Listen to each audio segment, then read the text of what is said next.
হঠাৎ করে এক কাঙ্কুর সাথে দেখা হয়ে যায়।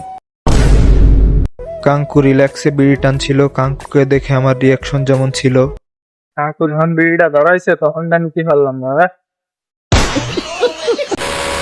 আসসালামু আলাইকুম এভরিওয়ান। কালকের আগের দিন বিকেলে আমরা চলে গেছিলাম দৌলতপুর সিনেমাটোগ্রাফি করার জন্য।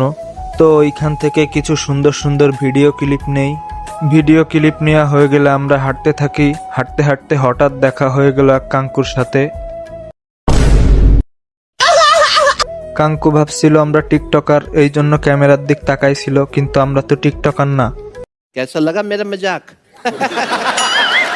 তো যাই হোক, এরপরে আমরা চলে গেছিলাম বিএল কলেজে। বিএল কলেজে যাওয়ার পরে দেখি মাঠে সবাই খেলাধুলা করছিল। এরপর আমরা হাঁটতে হাঁটতে সামনে যাচ্ছিলাম আর আশেপাশে চারপাশটা ঘুরে দেখছিলাম। কলেজের এইখানকার ভবনগুলো যথেষ্ট পুরনো ছিল, এই জন্য এইখান থেকে আমার ফ্রেন্ড কিছু ভিডিও ক্লিপ নেয়। ভিডিও ক্লিপ নেওয়া হয়ে গেলে আমরা হাঁটতে থাকি। হাঁটতে হাঁটতে আর কিছু সুন্দর সুন্দর ভিডিও ক্লিপ নেই। এরপরে ভিডিও ক্লিপ নেওয়া হয়ে গেলে আমরা কলেজ থেকে বের হয়ে যাই। বের হয়ে হাঁটতে থাকি। হাঁটতে হাঁটতে হঠাৎ করে এক কাঙ্কুর সাথে দেখা হয়ে যায়। কাঙ্কু রিল্যাক্সে বিড়ি টানছিল। কাঙ্কুকে দেখে আমার রিয়াকশন যেমন ছিল।